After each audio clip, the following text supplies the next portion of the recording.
Have you ever felt overwhelmed running your business? Feeling that you're spending all your time chasing sales, looking at cash flow, dealing with people, and maybe you're making a profit and maybe you're not. And now, those galahs in Canberra are telling us that we have to put carbon reporting and more work on us. Well, I've found that when businesses embrace carbon reporting and implement changes in their business to improve it, that they can achieve carbon net profit.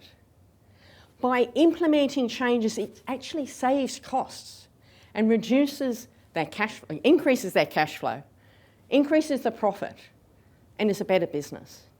So what's good for the environment is good for business.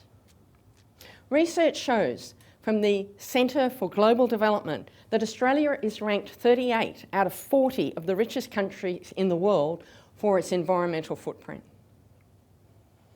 Not only that, but our per capita tonnes of carbon dioxide emission is 19.6 against an average of 10.5.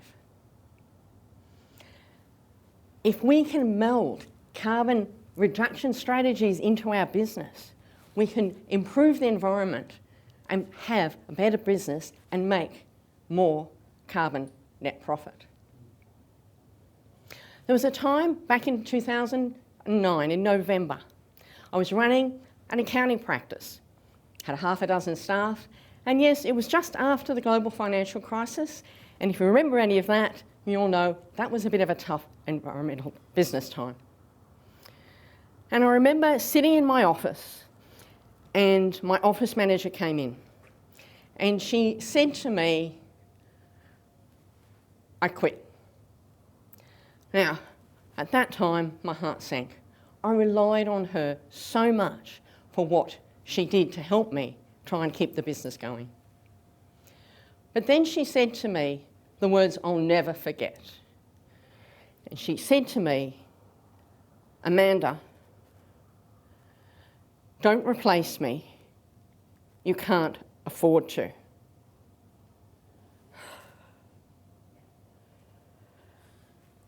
How was I going to survive without her support?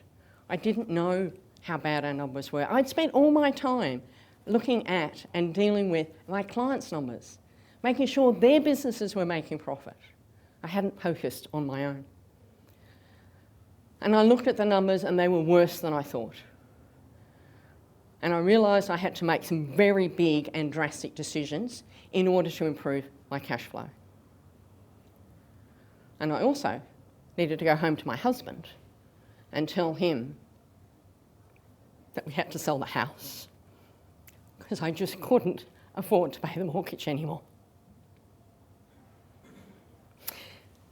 Years later, a couple of years later, as we worked hard to build the business back up, I sold it in 2015 because I realised back then, which I didn't realise quite back then, but the result of building the business back up, I realised that I wanted to make sure that every one of you didn't fall into the same trap that I did, of not knowing the numbers, of not seeing how you can implement carbon strategies to improve your cash flow and increase your carbon net profit.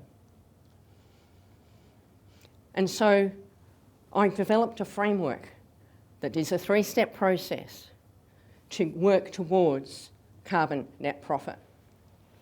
The first step is understanding core concepts. So looking at how can you implement carbon reporting. What is carbon reporting? What are carbon emissions in your business? And how can you use those to reduce your emissions, improve the environment, and increase your cash flow? The second step then is to look at setting some goals. What are those goals that you can work towards to get to carbon net profit? And then finally, looking at how you can build the business, grow your business to be environmentally conscious, to be good for the environment and good for your business.